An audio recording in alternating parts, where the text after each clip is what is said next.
अंकिता पटनी आप लोगों के पास वापस से आ गई हूँ एक धमाकेदार रिवीजन सीए इंटरमीडिएट और आईपीसीसी का लेकर। जैसे आप लोग जानते हो मेरे कुछ वीडियोस जो है ऑलरेडी अपलोडेड हो गए थे। पार्ट 1 जो मेरा था it was relating to the companies act 2013 section number 1 से लेकर सेक्शन नंबर 42 का रिवीजन। अगर ये वीडियो आपने अभी तक नहीं देखा है, इस वीडियो का लिंक जो है नीचे डिस्क्रिप्शन में दिया हुआ है, प्लीज ये वीडियो को जरूर देखना। सेकेंड पार्ट जो था that was the revision of CA intermediate students, that is only the new course students, जो स्वप्निल सर ने किया था कंपनीज एक्ट का सेक्शन नंबर 123 से लेकर 148, जिसका लिंक मैंने डिस्क्रिप्शन में नीचे दिया हुआ है।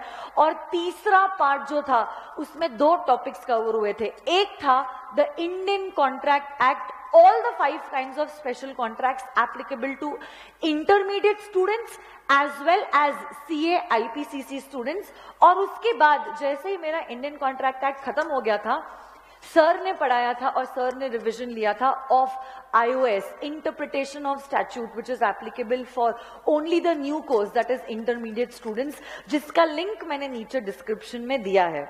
आज मैं आपके पास आई हूं लेकर पार्ट नंबर 4, जिसमें रिवीजन होने वाला है कुछ सेक्शंस का of the companies act 2013 after 43 up to 122। इन सेक्शंस में का जो मेन कोर सेक्शंस है, जैसे कि chapter number 4 which is relating to share capital, इसका मैंने रिवीजन लिया है। और मीटिंग्स के रिक्विजिट्स का जो है वो रिवीजन मैं अब लेने वाली हूं। तो please it is a personal request to all of your, ये वीडियो को आप लास्ट तक जरूर देखना, क्योंकि everything that I have covered in this topic is procedure based, जिसमें रिविजन का बहुत ज्यादा इंपॉर्टेंट रोल प्ले होता है, क्योंकि आप चीजें भूलने लग जाते हो, क्योंकि लर्निंग आपका बहुत पहले हुआ था। तो ये वीडियो को आखिरी तक जरूर देखना और कोई भी टॉपिक को मिस मत करना। क्या पता कौन से कंटेंट में से इंस्टीट्यूट आपको डायरेक्ट थ्योरी क्वेश्चन या प्रैक्टिकल बेस्ड क्वेश्चन पूछ ले। ओके और प्लीज अगर ये वीडियो आपको पसंद आया है और आपको लगता है इस रिवीजन से आपको फायदा हुआ है, तो प्लीज अगर आपके कोई फ्रेंड्स है या रिलेटिव्स है या जूनियर्स है जो इंटरमीडिएट का या आईपीसीसी का, क्योंकि ये वाला जो रिवीजन है it is applicable to both intermediate as well as IPCC, आपके जूनियर्स को, फ्रेंड्स को, रिलेटिव्स को जरूर शेयर करना, आपको दुआएं मिलेगी। Thank you very much. Please do watch the complete video. Here it is.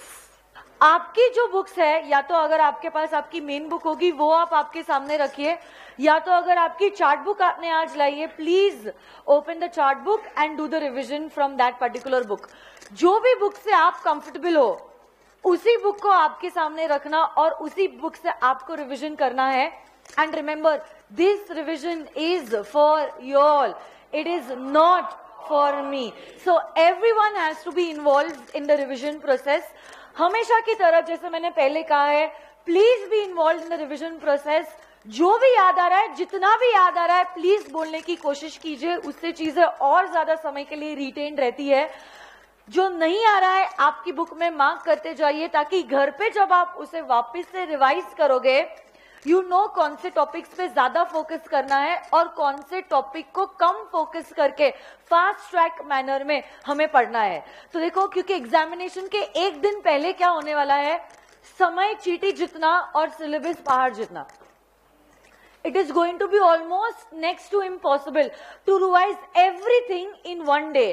तो इसीलिए ये जो आपकी मेन बुक है उसको कस्टमाइज करना बहुत ज्यादा जरूरी होता है अकॉर्डिंग टू यू ऑल।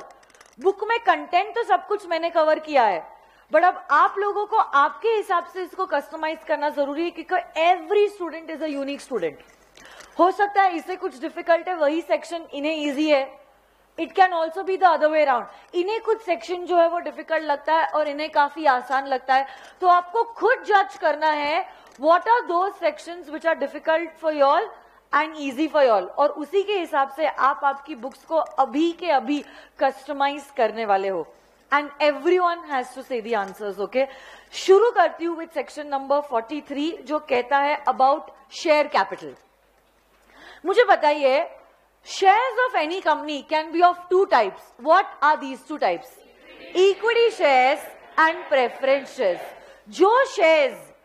जो शेयर्स इक्विटी नहीं है वो प्रेफरेंस है। तो अब सवाल ये उठता है, what do you mean by preference shares? Preference shares मतलब ऐसे शेयर्स होते हैं जिनको इक्विटी शेयर्स के ऊपर 2 प्रेफरेंशियल राइट्स मिलते हैं। क्या आप मुझे बता सकते हो कौन से 2 preferential rights? Right for payment of dividend and right of repayment of capital.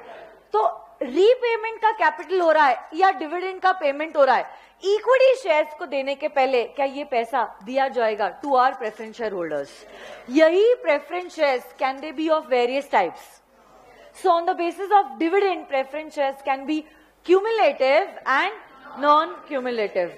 Convertibility के हिसाब से preference shares can be convertible और non convert.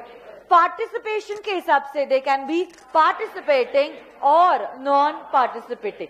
Can your preference shares be irredeemable in nature? So should they compulsorily be redeemable? Redeemable within how many years?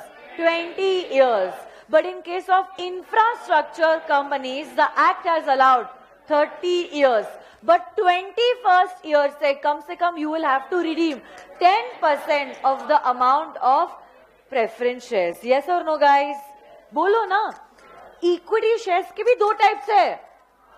DVRs full form बता सकते हो? Shares with differential voting right. Can your shares also be with equal voting rights? अगर आपको issue करने हैं shares with differential voting rights, can you tell me all the conditions which are laid down under the act in order to issue DVRs? सबसे पहली बात तो क्या articles में ऑथोरिटी होना जरूरी है. रेजोल्यूशन पास करना होगा, but this resolution will be an very good ordinary resolution. हमारा मीटिंग्स का चैप्टर पढ़ के हो गया है. डीवीआर अगर इशू करने, याद है क्या? डीवीआर को इशू करना, शेयर्स को बायबैक करना. अगर आपकी कंपनी है एक लिस्टेड कंपनी, क्या आपको ये ऑर्डिनरी रेजोल्यूशन पास करना होगा through a postal ballot? Yes और नो गाइस? तो वापस से दो कंडीशन. पहली बात तो क्या आर्टिकल्स ऑफ एसोसिएशन में ऑथोरिटी होना जरूरी है. प्लस आप मुझे बताओगे कि रेजोल्यूशन आप कौन सा पास करने वाले हो, स्पेशल या ऑर्डिनरी? और अगर आपकी लिस्टेड कंपनी है, this ordinary resolution will B pass through a postal ballot. Maximum amount of DVR that your company can issue is that percentage 26% of what? Post total equity share capital. Yes or no guys? Yes. The company should have a track of distributable profits for the last 3 years. जरूरी नहीं है distributable profit distribute किया है, but the company should be a profit making company. क्योंकि हम कह रहे हैं कि हे शेयर होल्डर, हम आपके वोटिंग राइट्स को कॉम्प्रोमाइज करते हुए आपको ज्यादा डिविडेंड दे रहे हैं, तो डिविडेंड देने की औकात भी तो होनी चाहिए ना कंपनी में. इसलिए कंपनी ने पास्ट 3 सालों में प्रॉफिट कमाया है, मतलब it is not a loss making company.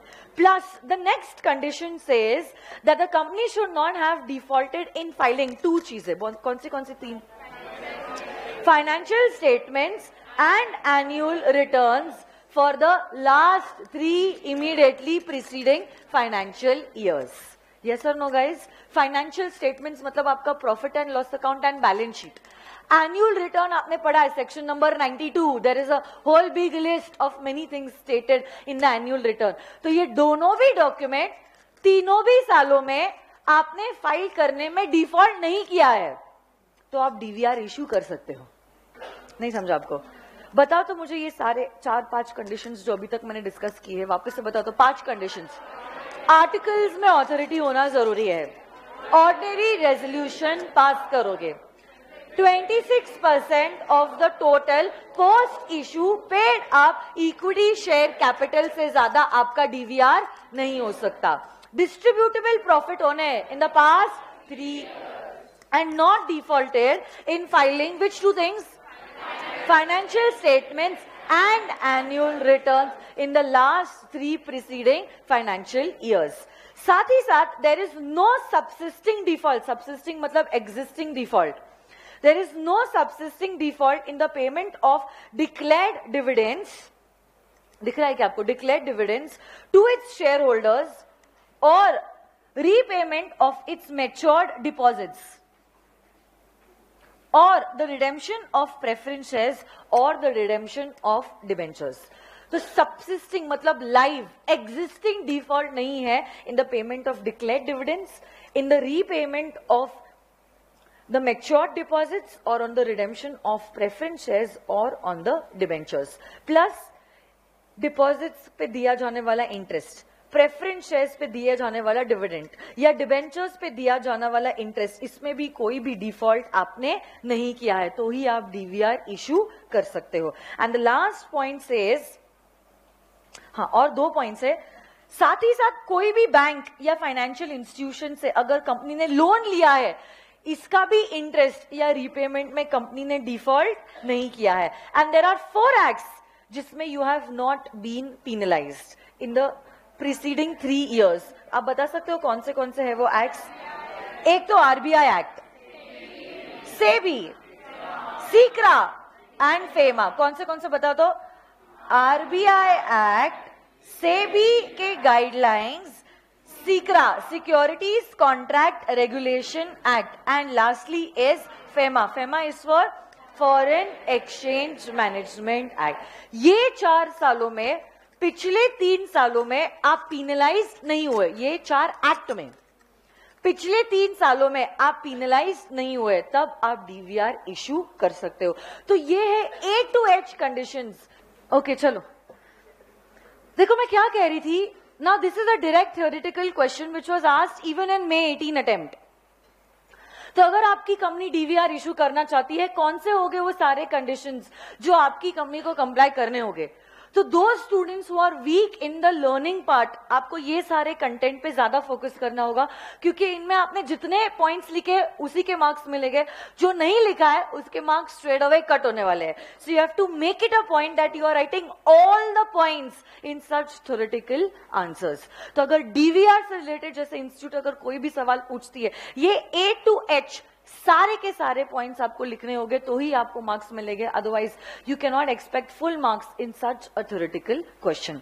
तो last time before moving ahead, can you all tell me all the conditions together in order to issue DVRs? चलो बोलिए. आर्टिकल्स में ऑथोरिटी होना जरूरी है. Ordinary resolution. Maximum DVR 26% of the total post issue paid up equity share capital. Company का होना चाहिए distributable profit for the last 3 years, not defaulted in filing financial statements and annual return in the last 3 preceding years, financial years. साथ ही साथ company ने कोई भी default नहीं किया है in the repayment of declared dividends, matured deposits, redemption of debentures और रिडेम्पशन ऑफ प्रेफरेंस शेयर्स या उनके ऊपर का इंटरेस्ट या डिविडेंड एज द केस में भी. कोई लोन लिया है या एम्प्लॉइज के ड्यू है, उनमें भी कंपनी ने कोई भी डिफॉल्ट नहीं किया. And last point says 4 acts में the company should not have been penalised in the last 3 years. ये चारों भी एक्ट्स का नाम बता सकते हो आप? RBI act, SEBI guidelines, SCRA and FEMA. Very good. Next point 45 and 46 basic requirements of any share certificate. क्या every share certificate should be distinctively numbered? It should be distinctively numbered and plus it should be issued under the company's common seal. But अब आप मुझे बताओ, आज के जमाने में common seal mandatory है या ऑप्शनल है? तो अगर कंपनी के पास कॉमन सील है, क्या बात है, आप कॉमन सील अफिक्स करके शेयर सर्टिफिकेट को इशू करोगे. बट सपोज कंपनी के पास कॉमन सील नहीं है, तो एक्ट कहती है then any 2 directors of the company can sign instead of the common seal. और अगर कंपनी के पास कंपनी सेक्रेटरी है, then 1 director along with the company secretary will sign the share certificate. Distinctive number क्यों होता है? Yes, for easy identification purpose. जैसे every currency note has a distinctive number, वैसे every share certificate has a distinctive number, which because of which identification becomes very easy. But I told you all, nowadays physical shares issue होना बहुत कम हो गया है क्योंकि act के हिसाब से now it is mandatory for every public company compulsory to issue shares in the dematerialized format. Yes or no guys? Yes. अगर कंपनी चाहे, can it variate the rights attached to a particular class of shares? सो यही variation के बारे में बताया गया है section number 47 के अंदर।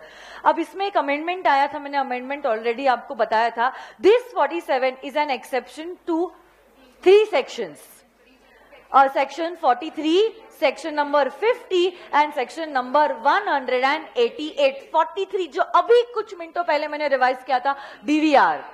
वैसे तो देखो आप लोग जानते हो क्या होता है, that your voting rights are proportionate to the paid up amount on your shares। तो जितना आपका पेड अप अमाउंट है ऑन योर इक्विटी शेयर्स, उसी के प्रोपोर्शन में आपको वोटिंग राइट मिलेगा। But DVR is an exception to 47, क्योंकि डीवीआर में तो हम क्या कर रहे हैं, आपका वोटिंग राइट कम कर रहे हैं, जिसके बदले में we are giving you additional dividend. साथ ही साथ कुछ टाइम बाद में आपको पढ़ाने वाली हूं section number 50 which is talking about calls in advance. जरूर आपने कॉल्स इन एडवांस दिया है, मतलब आपका पेड अप अमाउंट ज्यादा है as compare to others, but still you will not get any additional voting rights। and there is one more section which will be taught to you all by Swapnil sir in CA final 188 related party transactions के case में जो interested directors रहते हैं, those directors cannot vote in those resolution। और if you are an interested party for a particular resolution to be passed at the meeting, तब ऐसे case में we will not allow you to vote. चाहे आपने जितना call है उतना paid up किया है, बट फिर भी in a proportion to your paid up capital we are not going to allow you to vote. मतलब बेसिकली 47 के ये 3 एक्सेप्शंस है। 47 क्या कह रहा है, सुनो मेरी बात एकदम ध्यान से। 47 ये कहता है कि आपके इक्विटी शेयर्स का पेड अप अमाउंट जो है, आपके इक्विटी शेयर्स का जो भी पेड अप अमाउंट है, उसी के प्रपोर्शन में you will be entitled to vote. जितना आपका पेड अप, उसी के हिसाब से आपका voting. But this 47 is subject to 3 exceptions. Last time come on tell me these 3 exceptions, बोलो। Section 43, section number 50 and section number 180। General rule क्या बोलता है, are the preference share holders allowed to vote? General rule. So general rule says that the preference shareholders are not allowed to vote, but are there certain exceptions to this general rule? अगर resolution pass हो रहा है for winding up, अगर resolution pass हो रहा है for the reduction of the share capital, तब ऐसे केस में ये 2 resolution में will the preference shareholders also be entitled to vote? And plus अगर आपका dividend 2 साल या उससे ज्यादा पेंडिंग है, मतलब आपके क्यूमुलेटिव प्रेफरेंस शेयर्स है, हाँ, 2 या 2 से ज्यादा साल आपको डिविडेंड नहीं दिया गया है, that time also will you be entitled to vote. General rule क्या बोल रहा है, who is entitled to vote? Only the equity share holders. General rule के हिसाब से preference share holders are not entitled to vote. ये कौन सा सेक्शन था? Section number 47। Next section number 48, variation of the share holders right. Variation of the share holders right. तो अब देखो, अगर कंपनी चाहे, it can variate the rights attached to a particular class of share holders. Resolution कौन सा होगा बताओगे क्या? ऑर्डिनरी या स्पेशल? Special resolution. प्लस आपके मेमोरेंडम और आर्टिकल्स में ये वेरिएशन की क्या ऑथोरिटी होना जरूरी है। स्पेशल रेजोल्यूशन पास करेंगे, बट फिर भी अगर लगे कि कुछ डिसेंटिंग शेयर होल्डर्स है, 1/10 of the dissenting share holders can make an application to the tribunal for not doing this variation. वापस से रेजोल्यूशन अगर नहीं पास होता है, क्वेश्चन ही अराइज नहीं होता है, बट अगर वेरिएशन का एसआर पास हो गया ना, वेरिएशन का एसआर अगर पास हो गया ना, सुन रहे हो क्या आप मेरी बात? अब ऐसे केस में हो सकता है 80% लोगों ने हाँ कहा, 20% लोगों ने ना कहा, तो एसआर तो पास हो गया, so the company will go for a variation. Still law makers ने एक प्रोविजन डाला है, 1/10 of the people who did not give the consent to the variation और मोर। अब और more can only be up to 25%, क्योंकि अगर 25% से ज्यादा लोगों ने ना बोला है, एसआर ही पास नहीं हुआ है। So it is minimum 10 up to 25 can go and make an application to the NCLT. NCLT मतलब इज आर ट्रिब्यूनल, और जो भी डिसीजन ट्रिब्यूनल लेगा will be full and binding on both the company as well as the shareholders. जो भी tribunal ने decision दिया है वो डिसीजन को भी आपको आरओसी के पास 30 दिनों के अंदर फाइल करना होगा. This is all about section number 48. आपकी पीपीटी बुक में इससे रिलेटेड पीपीटी होगा, तो उसमें मैंने पूरे पिक्टोरियल प्रेजेंटेशन में बताया है सेक्शन नंबर 48 में भी, वो देख के आपको ज्यादा अच्छे से रिकलेक्ट होगा. हाँ या ना? Next 49, 50 and 51. All these three sections I'm teaching you all together. पहली बात तो 49 कहता है जब कभी भी कंपनी शेयर्स पे कॉल कर रहे हैं, should the call be made on a uniform basis?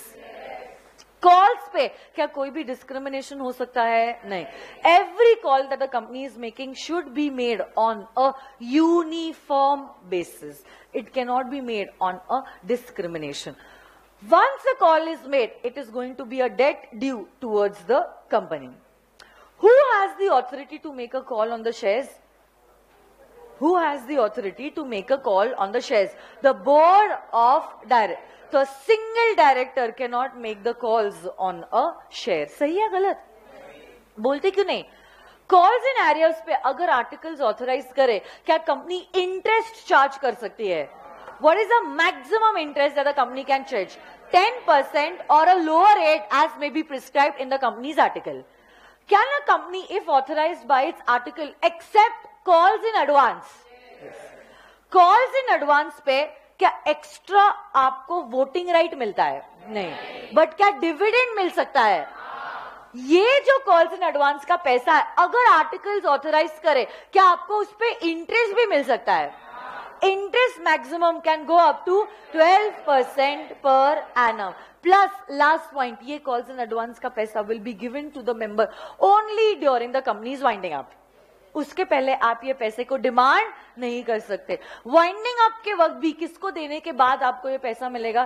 Creditors को देने के बाद. बट प्रेफरेंस शेयर होल्डर्स को देने के पहले you will get this calls in advance. So this is all about 49, 50 and 51. अब next block of sections is section number 52, 3, 4 and 55. ये पूरा का पूरा अगला ब्लॉक है. Starting with the first point is कि can a company issue shares at a premium? Premium पे अगर कंपनी इशू कर रही है, क्या ज्यादा है, इशू प्राइस या face value? And whatever is that difference will be known as the premium. इसी प्रीमियम को कौन से अकाउंट में आप क्रेडिट करोगे? Securities premium account.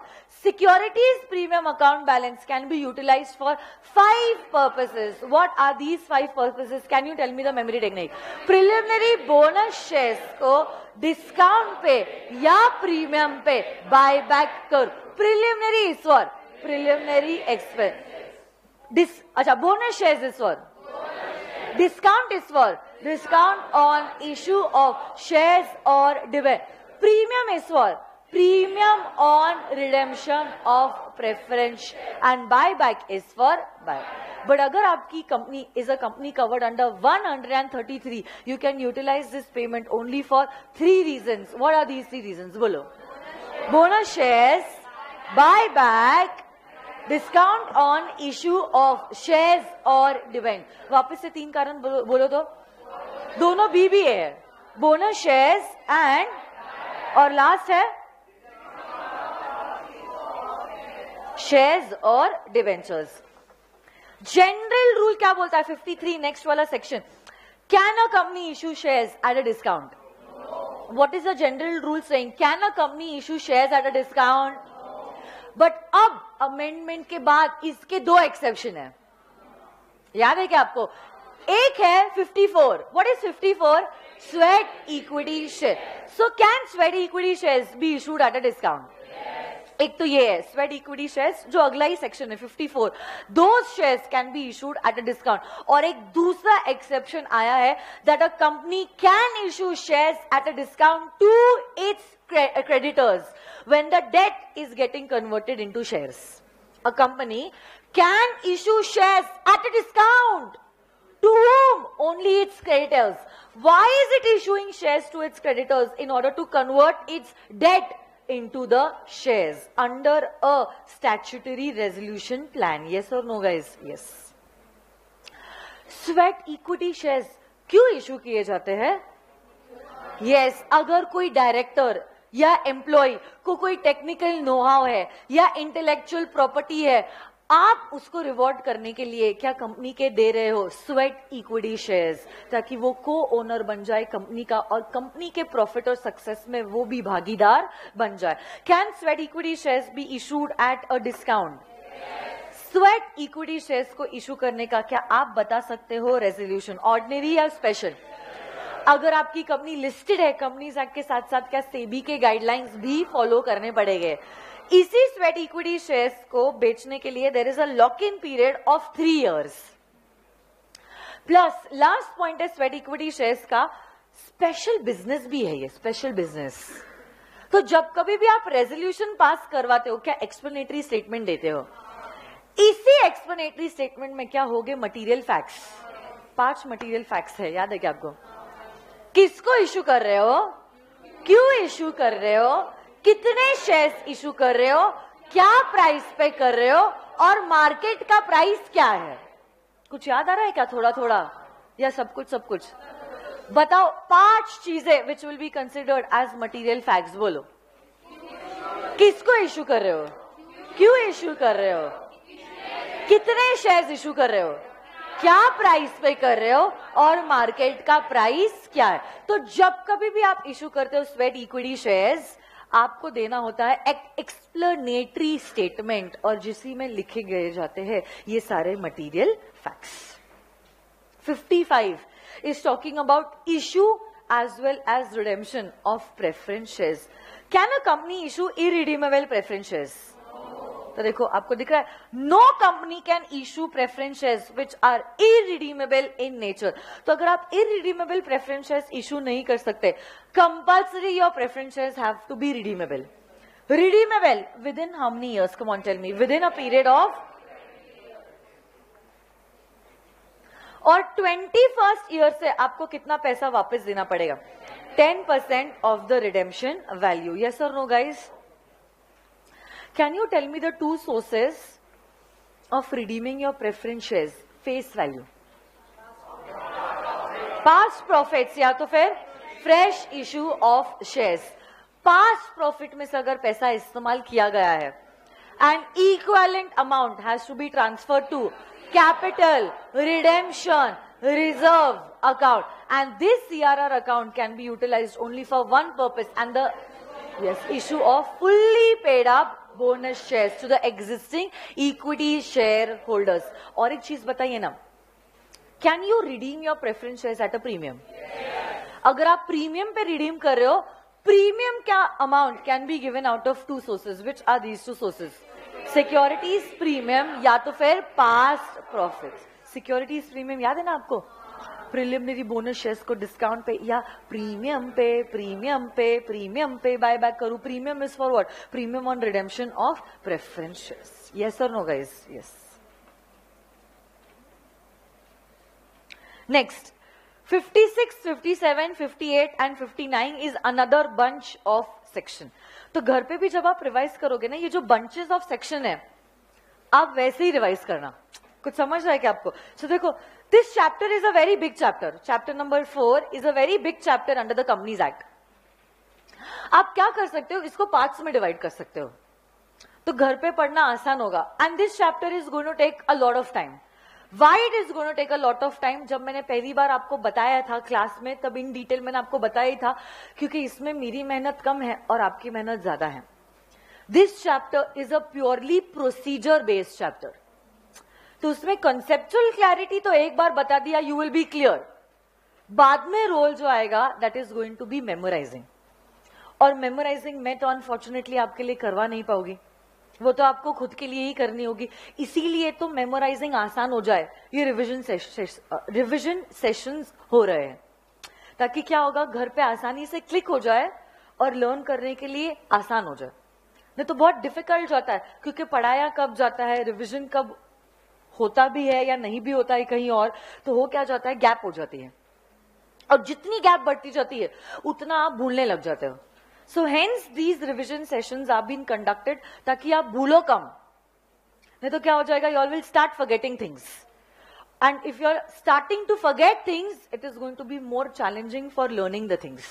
अगर सब कुछ माइंड में फ्रेश है, फटाफट लर्न हो जाता है, और एक बार लर्न हो गया ना, खत्म है, फिर तो सिर्फ बात रह जाती है प्रेजेंटेशन की. समझ रहे हो क्या आप? इसलिए प्लीज ध्यान दीजिए ऑन द रिविजन पार्ट, मत मस्ती कीजिए. Next 56, 57, 58 and 59. सबसे पहली बात तो देखो, क्लास में मैंने एग्जाम्पल दिया था खुशी और शिवानी का. ट्रांसफर और ट्रांसमिशन आपको मुझे बताना है सेम है या अलग अलग है. Which is voluntary, which is by operation of law. कहां पे सेल और परचेस हो रहा है? What happens because of death, insolvency, insanity. कहां पे ट्रांसफर डीड SH4 इस्तेमाल हो रहा है, मतलब कहां नहीं होता है. कहां पे कंसिडरेशन इन्वॉल्व है, कहां पे नहीं है. और क्योंकि ट्रांसफर में कंसिडरेशन इन्वॉल्व है, क्या स्टैम्प ड्यूटी भी ट्रांसफर के वक्त यूज होगी, और स्टैम्प ड्यूटी ट्रांसमिशन के वक्त देने की जरूरत नहीं. यही ट्रांसफर और ट्रांसमिशन का एक प्रोसीजर है. And a company can not refuse to register your transfer or transmission. हाँ, कुछ जेन्युइन ग्राउंड्स है जहां पे रिफ्यूजल अलाउड है, but apart from that a company can not refuse to register your transfer or transmission. और अगर company ने refuse किया, क्या कंपनी के पास, सॉरी, क्या आपके पास पूरे रेमेडीज है ट्रिब्यूनल के पास अपील करने के लिए. This is all about transfer and transmission of shares. उसी का अगला सेक्शन है जो कहता है अगर कंपनी ने विदाउट एनी सफिशिएंट रीजंस आपका नाम रजिस्टर ऑफ मेंबर्स में ऐड कर दिया है, आपका नाम ऐड करने से ओमिट कर दिया है, या कंपनी ले रही है unnecessary time, it is purposely delaying registering this transfer or transmission, can you make an application to the tribunal for the rectification of the register of members. और ट्रिब्यूनल आपकी बातों को सुनेगा. अगर केस जेन्युइन नहीं लगेगा, डिसमिस कर देगा. अगर केस जेन्युइन लगे, it will make and pass an order against the company to do the necessary changes, and the company will have to comply the order of the tribunal within a period of 10 days. Yes or no guys? Yes. Next, section number 60. जहां कहीं पे भी company लिखती है अपना authorise share capital, उसी के साथ साथ क्या कंपनी को लिखना होगा अपना subscribe and paid up share capital. Yes.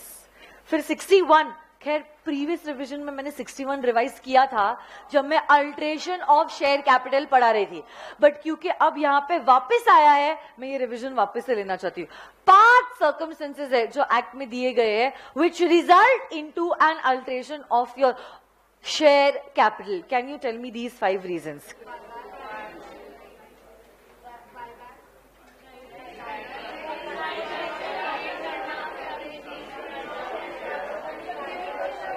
Yes. Increase in the authorized share capital. To diminish your authorized share capital. Conversion of share into stock. Stock into shares. Consolidation and subdivision. वापस से बताओ तो 5 चीजें. Increase in the authorized share capital.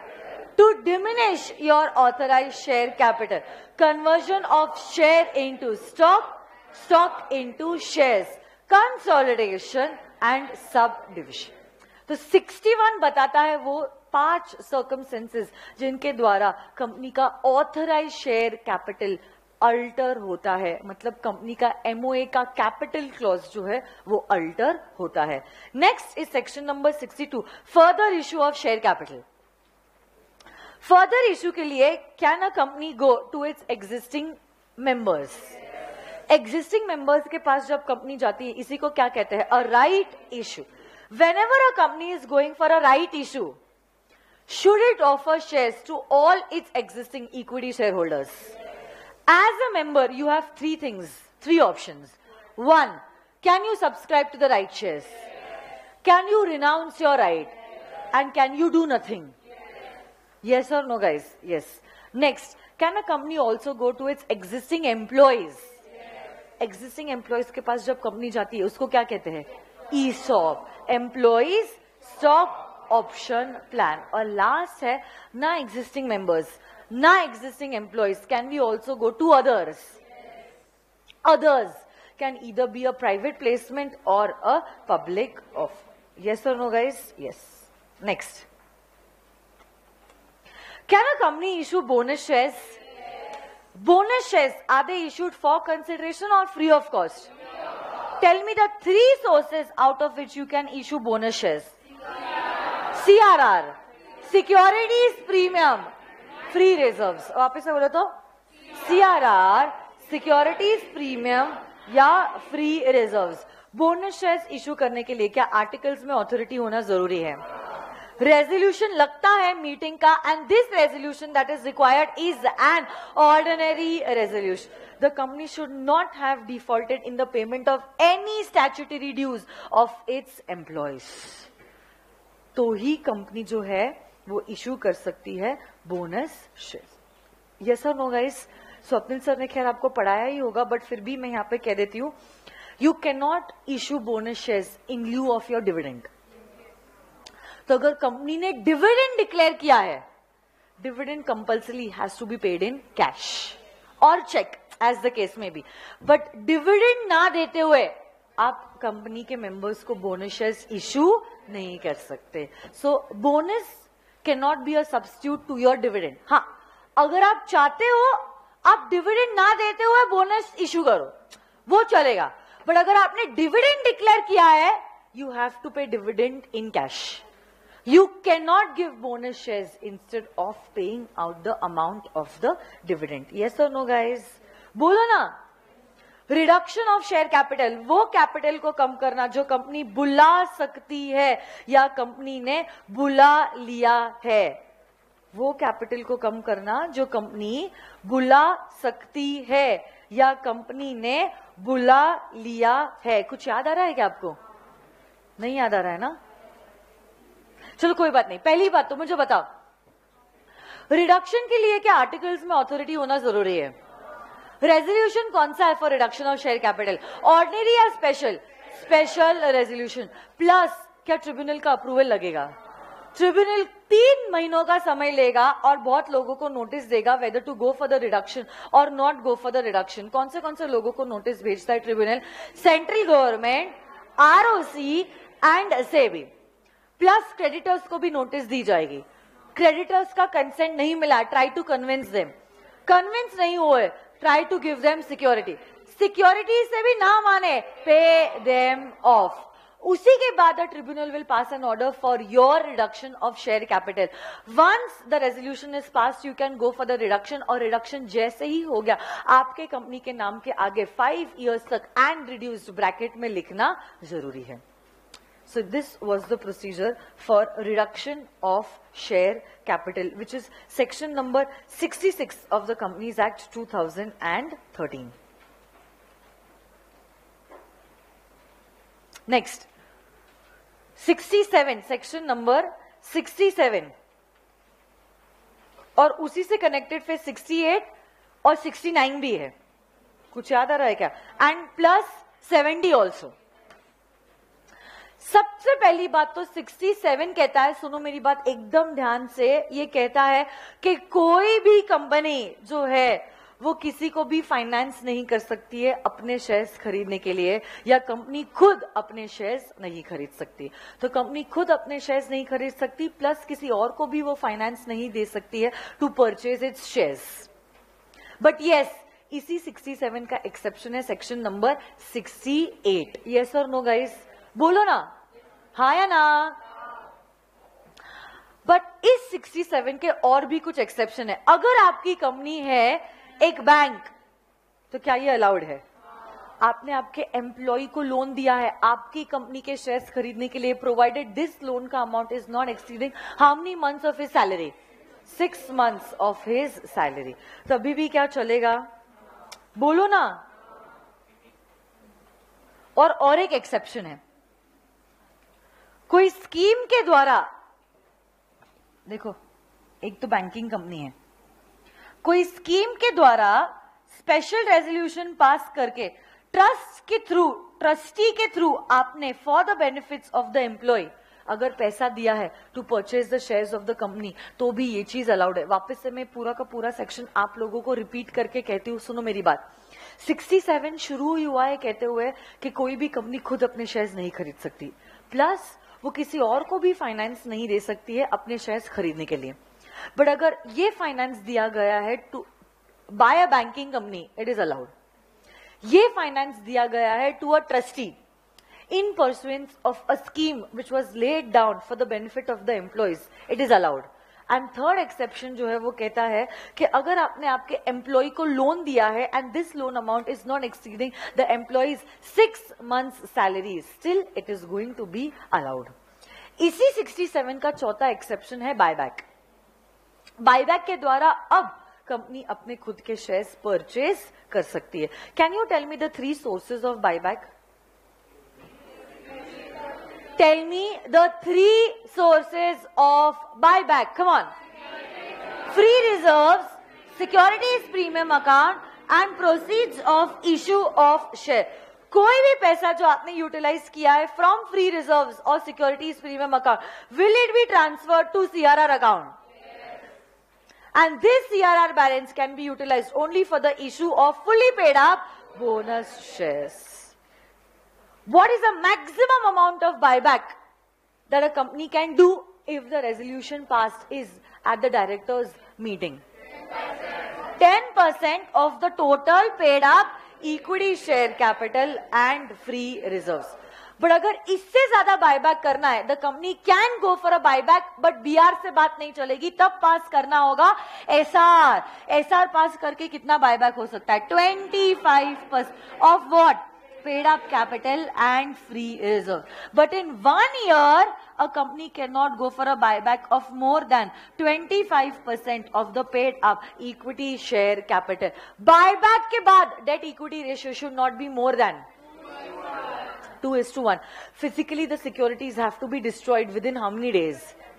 7 days. 7 days के अंदर physically आपको securities को destroy करना पड़ेगा। जैसे ही रेजोल्यूशन पास किया है, the buyback has to be completed within a period of 12 months. Buyback के पहले भी और बायबैक के बाद ही कंपनी को फाइल करना होगा एक declaration of solvency with the ROC। Cooling period, जैसे ही बायबैक हो गया, सेम क्लास के shares can not be issued for a period of 6 months। एक रजिस्टर ऑफ बायबैक मेंटेन करना पड़ेगा। इसी बायबैक के रिटर्न को आपको ROC और सेबी के पास फाइल करना होगा। और एक लास्ट सेक्शन है, सेक्शन नंबर 70। 69 तो डिस्कस कर दिया, CRR में ट्रांसफर करना। 70 प्रोहिबिशन ऑफ बायबैक। कब कब कंपनी बायबैक नहीं कर सकती? प्रोहिबिशन मतलब नहीं कर सकती। कब कब कंपनी बायबैक नहीं कर सकती? 1, it cannot go for a buyback directly or indirectly through its subsidiary, through any investment company। कुछ याद नहीं आ रहा है? ये पूरा रीड करो सब लोग, पूरा सेक्शन रीड करो। 70, come on. This section of the Companies Act prohibits the company, पढ़ो सब लोग साथ में, for buyback in certain circumstances. The company shall not directly or indirectly purchase its shares through any of its subsidiary company or through any of its investment company, or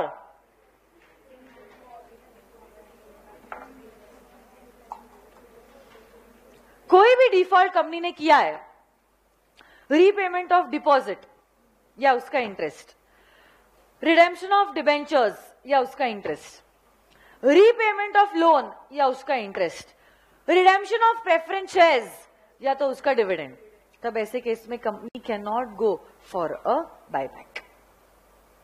read करो, 2 minute का समय मैं आपको दे रही हूं।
Deposits का chapter last में revise करेंगे अगर समय मिला तो।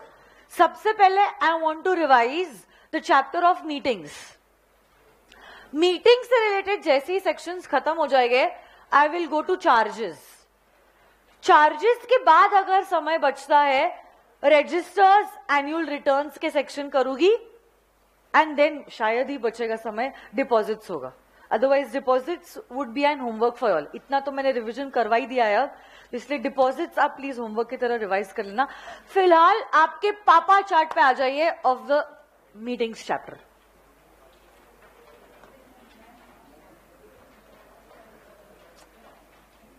इजी है, डिबेंचर का एक ही सेक्शन है ना 70, और फिर 71 जो है वो तो नॉमिनेशन, सॉरी 71 इसका है और 72 नॉमिनेशन का है।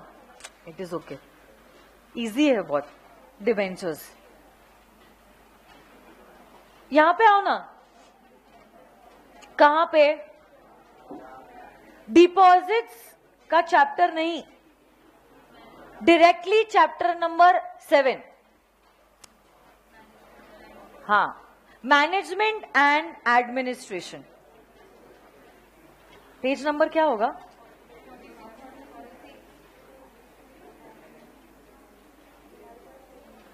46 क्या?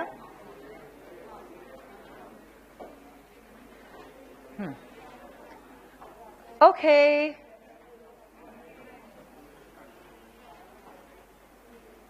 I will tell you on which page number to come.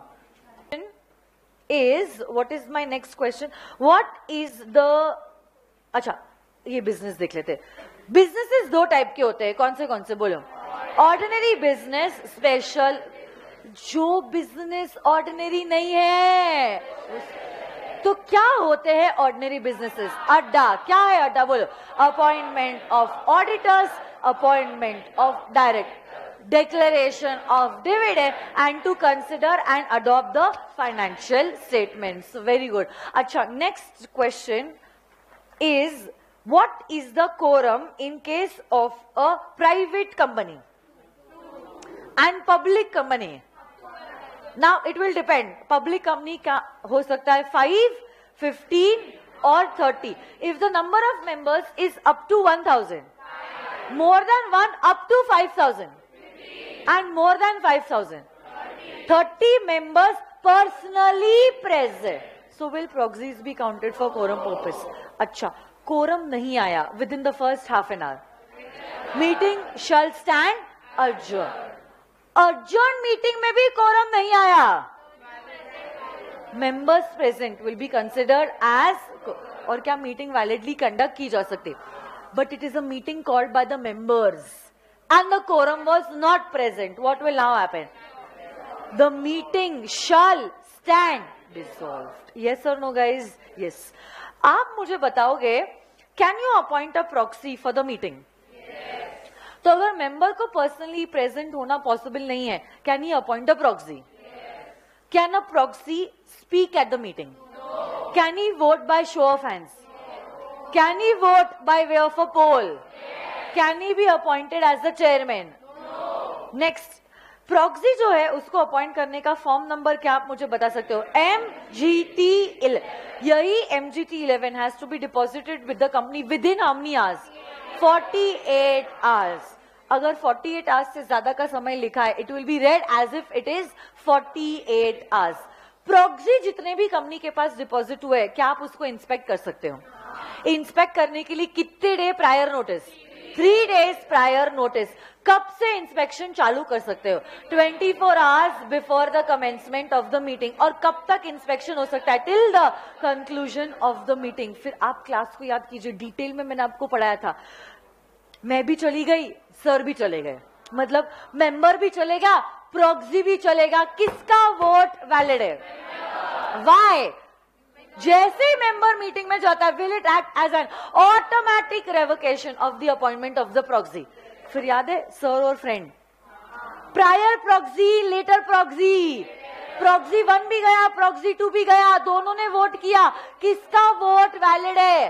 Letter proxy. Appointment of later proxy will act as automatic revocation of the prior proxy, but later proxy का proxy form should be deposited with the company within 48 hours. कुछ याद आ रहा है क्या आपको? थोड़ा थोड़ा. Sir भी चले गए, फ्रेंड भी चले गया, सर ने भी वोट किया, फ्रेंड ने भी वोट किया. क्या तुम्हें याद है? Next, voting.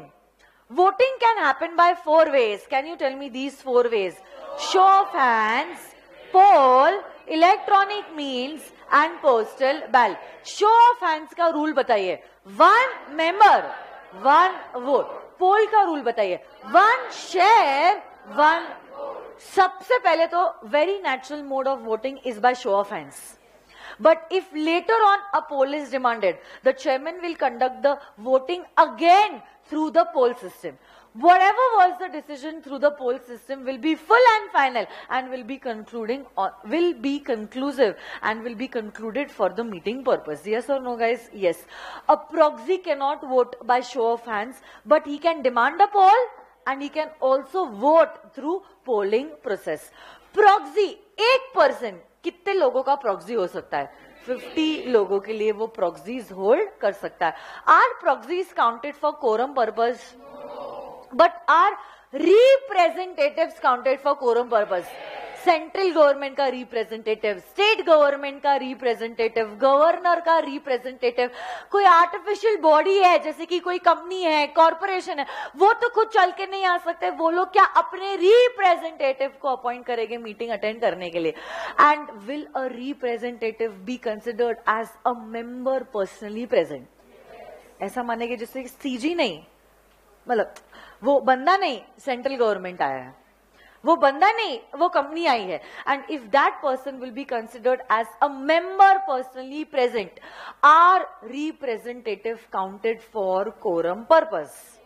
हाँ के ना बोलो. Next, voting through electronic means. Every company which is a listed company and every company having not less than 1000 members have to give its members the facility of e-voting. E-voting is not a substitute to your physical meeting. It is an additional facility that you are giving to your members. तो इसी e-voting की जो notice होती है वो regular meeting के notice के साथ ही जाएगी.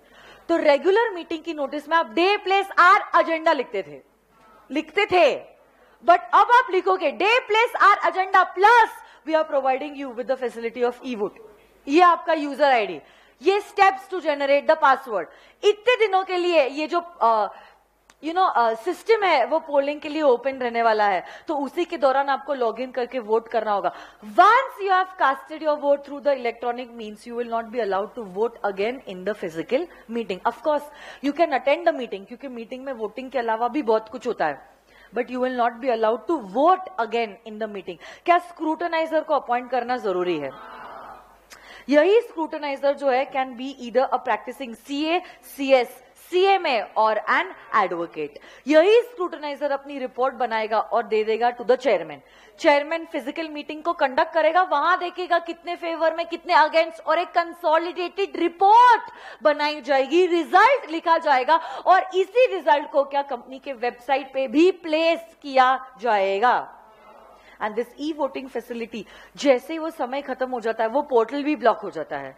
And come se come, the portal has to be open for 3 days, but it has to be closed 1 day prior to the general meeting before 5 p.m. Yes or no, guys? Yes. Can you tell me the 9 places where compulsory the company has to carry out the voting through a postal ballot? तो मुझे बताइए वो 9 चीजें जहां पे the resolution compulsory has to be passed by way of a postal ballot. Articles को alter करना, MOA के 2 क्लॉजेस का अल्टरेशन, एक तो ऑब्जेक्ट क्लॉज है, दूसरा है रजिस्टर्ड ऑफिस क्लॉज. डीवीआर को इशू करना, शेयर्स का बायबैक करना, स्मॉल शेयर होल्डर्स का डायरेक्टर अपॉइंट करना, सेल ऑफ होल और substantially whole of the undertaking. और एक लास्ट पॉइंट जो है that was talking about giving loans और guarantees more than the limits prescribed. ये 9 जगह पे compulsory the resolution has to be passed by way of a postal ballot. Next point जो है वो बात करता है अबाउट रिप्रेजेंटेशंस के बारे में तो मैंने ऑलरेडी बता दिया था. Ordinary resolution and special resolution. कब पास होता है एक ordinary resolution? When the votes in favour are not less than the votes against the resolution. और स्पेशल रेजोल्यूशन कब पास होता है? When the votes in favour are not less than 3 times the votes against the resolution. सिर्फ कितने favour में है और कितने अगेंस्ट में है वो आप देखोगे. जिन्होंने वोट नहीं किया है या जिनका वोट इनवैलिड है उनको आप नहीं देखने वाले हो. यस और नो गाइज? यस. जब कभी भी स्पेशल रेजोल्यूशन पास होता है, you have to form a file with the ROC. Form which form? MGT vote with the ROC within how many days? 30 days. Yes. Minutes prepare करना क्या compulsory है? Who signs the minutes? Within how many days? अगर general meeting है within 30 days. But in case of death or incapacity of the chairman, directors will give this authority to one of the directors, जो फिर minutes को sign करेंगे. 30 दिनों के अंदर minutes बनना चाहिए. And this minute book is approve also in the court of law. जो भी मिनट्स बुक में लिखा है माना जाएगा वो चीज हुई है. It is the exclusive discretion of the chairman to write और not write something in the minutes book. But if he feels that a particular matter is irrelevant, it is defamatory to a particular person or it is detrimental to the interest of the company, he may avoid writing that point in the minutes book. Yes or no guys? और directors की जो meeting होती है, the chairman of the succeeding meeting signs the minutes book. Every meeting की अलग minute book होती है. तो directors की अलग minutes book, डिबेंचर होल्डर की मीटिंग की अलग मिनट बुक, जनरल मीटिंग की अलग minute book. And your minute book can not be in loose leaflets. Number होना चाहिए ताकि कोई भी निकाल या ऐड नहीं कर सके कोई भी pages. Every page has to be signed और लास्ट पेज पे date and signature, full signature of the chairman. Yes और नो गाइज? ये सारी चीजें अगर प्रेजेंट है तो माना जाएगा आपकी मीटिंग प्रॉपरली कंडक्ट हुई है और रेजोल्यूशन प्रॉपरली पास हुआ है. Otherwise the meeting will be considered as invalid. Okay. एक आखिरी टॉपिक जो है जो मैं रिवाइज करना चाहती हूँ, that is the time limit for conducting your meeting. शुरू करते हैं with the first kind of meeting and that is the annual general meeting. Annual general meeting को भी 2 पार्ट में हम डिवाइड करेंगे. The first annual general meeting and all your other subsequent annual general meetings. तो देखते हैं ये जो पीपीटी है जो मैंने क्लास में करवाया था उसी से इसका रिवीजन होगा. The first AGM of every company has to be conducted within 9 months from the close of the first financial year. कितने मंथ्स के अंदर? 9 months. 9 months कहां से? From the close of the first financial year. तो ये है वो दिन जब तक आपको आपकी फर्स्ट एजीएम जो है वो कंडक्ट करनी होगी. जहां तक बात है सब्सिक्वेंट एजीएम्स की, 3 डेट्स का जो अर्लीएस्ट डेट है उस तारीख तक आपको आपकी सब्सिक्वेंट एजीएम कंडक्ट करनी होती है. ये 2nd हो सकती है, 5th हो सकती है, 50th हो सकती है या उसके बाद की कोई भी एजीएम हो सकती है. अगर आपको सब्सिक्वेंट एजीएम्स कंडक्ट करनी है, हाँ, ये सब्सिक्वेंट एजीएम्स को कंडक्ट करना होगा आपको with in 6 months from the close of the financial year. Plus, the gap between 2 AGMs should not be more than 15 months. And there should be 1 AGM in every calendar year. तो ये 3 dates में से आप earliest date निकालोगे. जो भी earliest date रहेगा उसी तारीख तक आपको कंडक्ट करनी होगी आपकी सब्सिक्वेंट एजीएम्स. और जो आखिरी पॉइंट है आज के रिवीजन के लिए, and that is the topic relating to EGMs. EGM, पहली बात तो अगर डायरेक्टर्स चाहे वो खुद होके ईजीएम बुला सकते हैं by following all the steps that are discussed earlier in the video. But अगर मेंबर्स चाहे, मेंबर्स कौन होते हैं बेटा? कंपनी के ओनर्स. वो भी अगर चाहे तो वो मीटिंग को बुला सकते हैं by sending a requisition. Requisition मतलब होता है a written request to the directors. जैसे ही मेंबर्स ने रिक्वेजिशन दिया, अब आप पूछोगे कि मैम कितने मेंबर्स ये रिक्वेजिशन दे सकते हैं? At least members holding 1/10 of the company share capital can file a requisition with the company. और जैसे ही ये रिक्वेजिशन मिलता है, the directors have to proceed to call for an EGM after 21 days but before 45 days from the date of depositing the requisition. और अगर 45 days के अंदर मीटिंग डायरेक्टर्स कंडक्ट नहीं करते हैं तो हम पावर दे देते हैं मेंबर्स को खुद को to call for the meeting, and these members can call for the meeting within a period of 3 months from the date of depositing the requisition. तो याद रखना ये 21, 45 और 3 months का जो स्टार्टिंग टाइम है is from the date of depositing the requisition. उसी के 21 डेज बाद बट 45 डेज पहले डायरेक्टर्स मीटिंग को कॉल करेंगे, और अगर 45 डेज के अंदर डायरेक्टर्स ने मीटिंग को नहीं बुलाया तो 3 months के अंदर it is going to be the members themselves who will call for the meeting of the members which will be called as the extraordinary general meeting. So this is all about the revision. Thank you very much. I will call it an off for today. Thank you.